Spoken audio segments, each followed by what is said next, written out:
시간을 아끼기 위해서 바로 발표 들어가도록 하겠습니다. 방금 소개받은 내용입니다. 제 발표문은 지금 책으로 제본이 돼서 나와 있고요.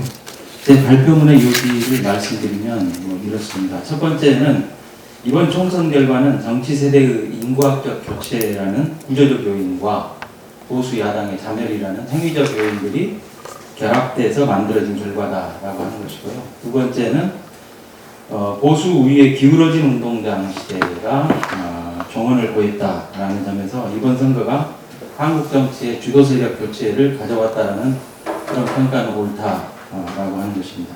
세 번째는 그럼에도 불구하고 그 주도 세력 교체가 정치 패러다임의 변화로 이어진 것은 아니다라는, 세력 구조가 역전되었을 뿐이지 87년 체제는 지속되고 있고 정치 지형은 그래서 계속적으로 불안정하고 유동적일 것이다 라고 하는 게 이제 제 발표의 전체적인 요지입니다.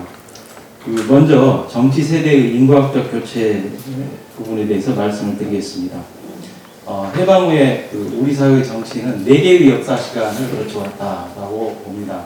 첫 번째는 반공 냉전의 정치, 산업화의 정치, 그리고 민주화의 정치, 그리고 2000년대 이후의 촛불의 정치입니다.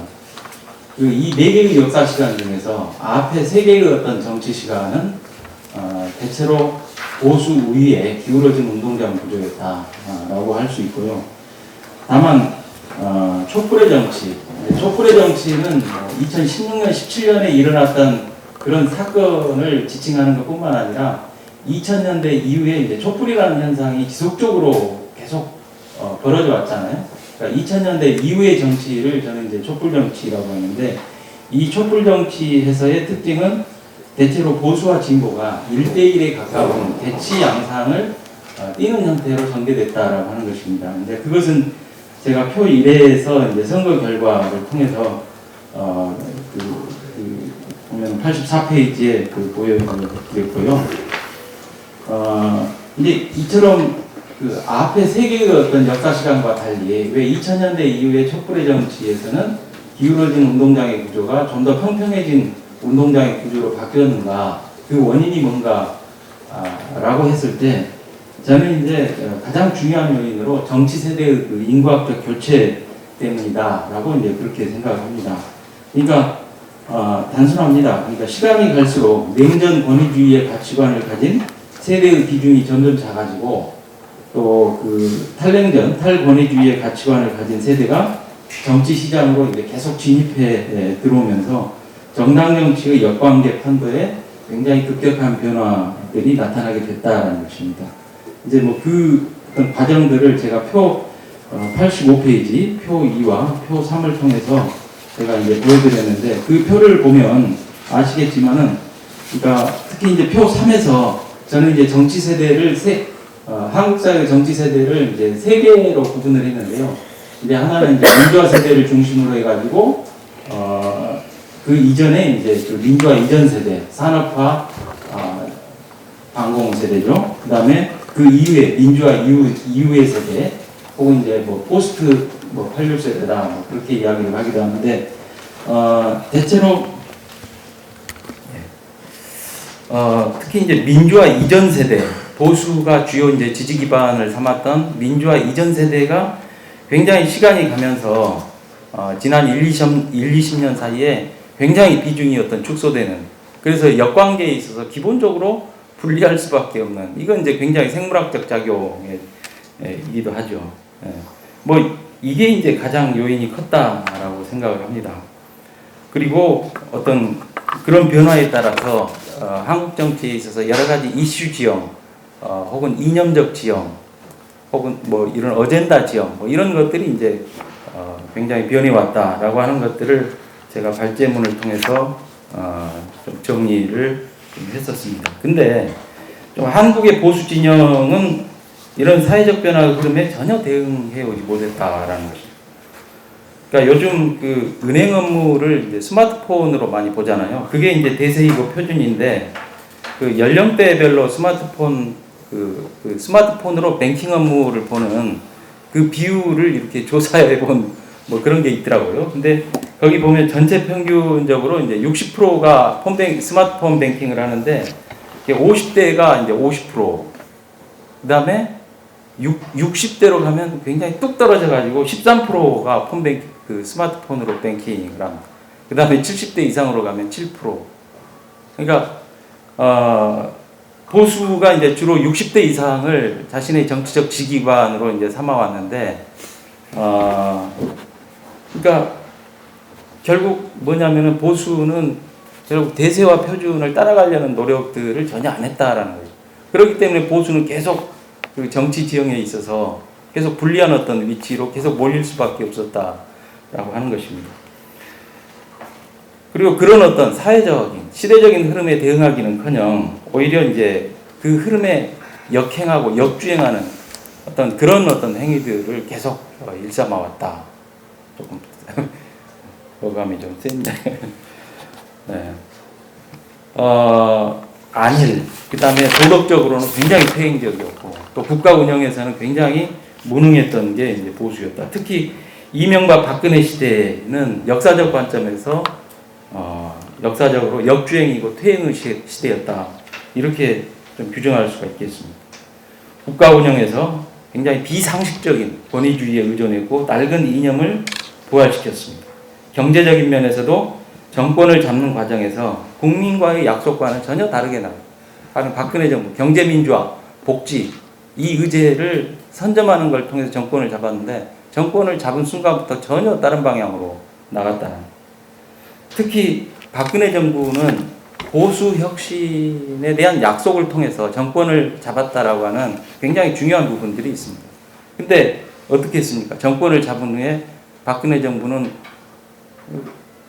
그야말로 박근혜 왕국을 건설하는, 그러니까 또 그 보수 정당, 당시 새누리당이었습니다. 새누리당을 마치 1인 정당으로 만들려고 하는데 이제 몰두했던 뭐 이제 이런 어떤 과정들이었다. 총선 국면에서도 보수 야당의 행태와 전략은 다르지 않았습니다. 그러니까 보수 야당이 기댄 것은 두 가지였는데요. 하나는 1대1 구도를 만들어서 보수를 이제 결집시키는 것이 하나였고, 다른 하나는 현 집권 세력의 실패와 실책을 이용하는 것이 또 다른 하나였습니다. 그러니까 이 두 개의 어떤 그 측면이 이제 한나라당의 선거 전략이었는데, 그런 전략이 한때는 성공을 할 듯도 싶었습니다. 그러니까 그 조국 사태, 또 정권이 경제 정책에서 뭐 그렇게 잘하지는 못했잖아요. 뭐 이런 어떤 경제 정책의 실책을 잘 활용을 하면 선거를 뒤집을 수 있을 것이라는 어떤 기대감들, 그리고 실제로 한때 이제 그 두 정당의 지지율이 굉장히 한 자릿수 밑으로 이제 근접하면서 그런 어떤 기대감이 실현될 것 같은 뭐 그런 느낌도 있었습니다. 근데 그런 게 다 착시였다라는 게 결과적으로 놓고 보니까. 그러니까 그런 어떤 기대감이 성립하기 위해서는 뭐가 전제돼야 되냐면은 집권 세력이 어떤 실책이나 실패를 범했을 때 그걸 관리할 수 있는 능력이 전혀 없다라고 하는 전제 위에서만 성립하는 과정이에요. 근데 실제 집권 세력이 어쨌나요? 근데 전혀는 아니고 아무튼 뭐 치명적 실책으로 발전하고 그러지 않았어요. 조국 사태도 굉장히 어떤 위험 수위에 다가갔지만 어느 시점에서 적절하게 또 관리를 해나가는 모습들을 보였어요. 근데 이런 것들은 과거에 집권 세력이 노무현 정부와 그 열린우리당의 어떤 그 실패의 어떤 경험으로부터 일정하게 학습할 수밖에 없는 것이죠. 정상적인 사람이든 집단이든 그런 어떤 실패를 뼈저리게 겪었으면 일반적으로는 학습할 수밖에 없는 것이죠. 근데 그런 학습이 전혀 안 돼 있다라고 하는 전제 위에서 보수 야당의 총선 전략은 성립할 수 있었다라고 하는 것들입니다. 그래서 대체로 보면은 중도층과 이제 무당파를 누가 끌어들이느냐라고 하는 것들인데, 이제 그것을 관리하는 데 있어서 일단 평균적으로 둘 다 실력은 엇비슷하다라고 놓고 봐야 돼요. 그걸 놓고 봤을 때 실력이 엇비슷하다 할지라도 제가 앞서 이야기했던 소위 정치 세대의 인구학적 교체라고 하는 이 어떤 생물학적 작용의 구조, 이런 것 때문에 실력이 엇비슷하다 하더라도 기본적으로 불리한 위치, 불리한 지형에 있는 것은 보수 야당이라는, 정치적 승률은 집권 세력이 더 높을 수밖에 없었다라고 하는 것들입니다. 그래서 이번 선거가 그리고 실제로 또 보수 야당은 이번에 자신의 어떤 전략 구상대로 1대1 구도를 어떤 극대치로 사실 만들었잖아요. 결국 총선 실제 보수 대통합했고, 그 다음에 선거 결과 투표율에서 나타난 소위 어떤 보수 결집, 실제 이제 이런 부분들 다 이루었지만 다 실패했다라는 거예요.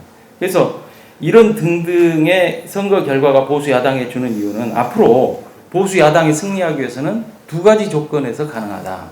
하나는 뭐냐? 집권 세력이 일방적으로 자멸해 주는 거. 이게 하나의 가능성이고요. 또 하나는 뭐냐면은 보수가 혁신을 통해서 환골탈태를 하는 것. 두 가지 조건에서만 보수가 앞으로 선거에서 승리하고 혹은 집권할 수 있다라는 것입니다. 이번 총선 과정에서 이렇게 보면은 보수가 사실 이제 총선에서 집권 세력이 자멸한 게 아니라 이제 오히려 보수가 자멸해 버렸는데요. 보수가 자멸한 계기는 좀 두 가지였습니다. 하나는 공천 과정입니다. 그렇게 나가는 것처럼 보이다가 어느 순간부터 굉장히 이제 스텝이 꼬이기 시작하는, 그러면서 계속 잡음이 불거지는. 그래서 이런 부분들은 황교안 등의 지도부의 어떤 리더십, 경험의 부족에서 나온 것이라고 보이더라고요. 그 다음에 더더욱 치명적 계기는 뭐냐면은 코로나 사태에 대한 대응인데, 사실 코로나 사태에서 정부 정책이 나름대로 양호하게 대응을 했다라고 생각을 하지만, 제가 보는 견지에서 이 코로나 사태를 잘 극복할 수 있었던 동력은 정말 국민들의 어떤 의식과 국민들의 어떤 집단지성의 결과였다라는 생각을 해요. 그러니까 저는 코로나 사태의 과정을 보면서 어떤 생각을 했냐면, 마치 2016년, 17년에 벌어졌던 소위 촛불혁명에서 사람들이 발휘했던 그 집단지성의 어떤 행위, 과정들을 보는 듯 했어요. 그래서 코로나 사태에서 나타난 정부의 정책은 사실 정부가 그렇게 하고자 했던 것이라기보다는 국민들이 그렇게 하기를 원했던 것이고, 정부는 국민들이 하고자 하는 바대로 조금 따라가주는 정도였다라고 봐요. 근데 거기에 대놓고 소위 보수 야당은 그걸 폄훼하고 어떻게든지 이렇게 꼬투리를 잡아가지고 계속 흠집을 내려고 하고, 마치 이제 불을 끄는 게 아니라 불 끄는 소방수를 향해서 물을 뿌리는 식의 그런 어떤 행태로 보였어요. 그러니까 결국 그건 뭐냐면은 보수 야당이 집권 여당하고 싸운 게 아니라 국민들하고 싸웠다는 이야기가 되는 것이죠. 국민들하고 싸우니까 결정적으로 국민들이 이반해 버리는 거예요. 국민들이. 저는 그렇게 봅니다. 그러면서 보수 몰락의 시나리오가 이제 완성되어가는 어떤 과정이었다. 그렇게 해서 주류 교체가 이루어졌다. 결국 이게 이제 총선의 어떤 결과를 만들었다라고 그렇게 보고요. 시간이 얼마 많지 않으니까 이제 압축해서 그 다음 내용들을 이제 압축해서 말씀드리면, 이렇게 해서 이제 주도 세력의 교체가 어떤 완성이 됐는데, 보통 주도 세력의 교체는 패러다임의 변화를 수반하는 게 일반적이지만, 그러나 한국 정치에서 앞으로도 이제 그런 어떤 패러다임의 변화로 이어지지는 않을 것이다. 그 이유는 뭐냐면은 소위 어떤 87년 체제에 내재한 문제가 이제 계속 지속될 것이라고 하는데, 그 이유가 뭐냐면은 저는 이제 어떤 현 집권 세력 혹은 진보 진영의 문제라고 생각을 합니다. 그러니까 87년 체제에 내재한 문제점은 보수 세력들에게만 응축되어 있는 것이 아니라 진보 진영 혹은 집권 세력한테도 굉장히 심각하게 응축이 되어 있다. 어떤 문제들이 응축이 되어 있는가? 제가 이제 쭉 써놨는데요. 무능의 문제도 있고요. 제가 이제 앞으로 굉장히 가장 좀 우려스럽게 보는 것은 집권 세력 내부의 팬덤 정치 문화입니다. 팬덤 정치 문화로 인해서 집권 세력 내부가 굉장히 보수 야당 못지않은 어떤 폐쇄성이 되게 이제 작동하고 있다라는. 다 끝났다. 그래서 이런 문제가 단시일 내에 극복이 되지 않고 있기 때문에 또 않을 것이기 때문에 87년 체제에 대한 문제가 계속 지속될 것이다. 그래서 한국 정치는 계속 불안정성과 유동성을 거칠 것이다. 이제 그건 뭐냐면은 사실 보수가 혁신하지 않고도 집권 세력의 실책과 실패를 이용해서 어떻게 보면 선거에 뭐 한 번씩 이길 수도 있고 또 뭐 잘하면 집권을 할 수도 있고 이런 계속 유동적인 계속 불안정한 이런 어떤 상황들이 계속 펼쳐질 수 있다라고 하는 것들을 의미하는 것이다. 그래서 한국 정치가 나아갈 길은 뭐 좀 러프하게 정리를 하면은 어쨌든 당위론적 과제로서 87년 체제의 지속을 어떻게 하면 종식시키고 어떤 새로운 정치 레짐을 열어가느냐. 결국 이 문제인데 참 어려운 과제라고 생각을 합니다. 일단 여기까지 제 말씀을 드리고요. 부족한 부분은 다른 토론을 통해서 보충하도록 하겠습니다. 감사합니다.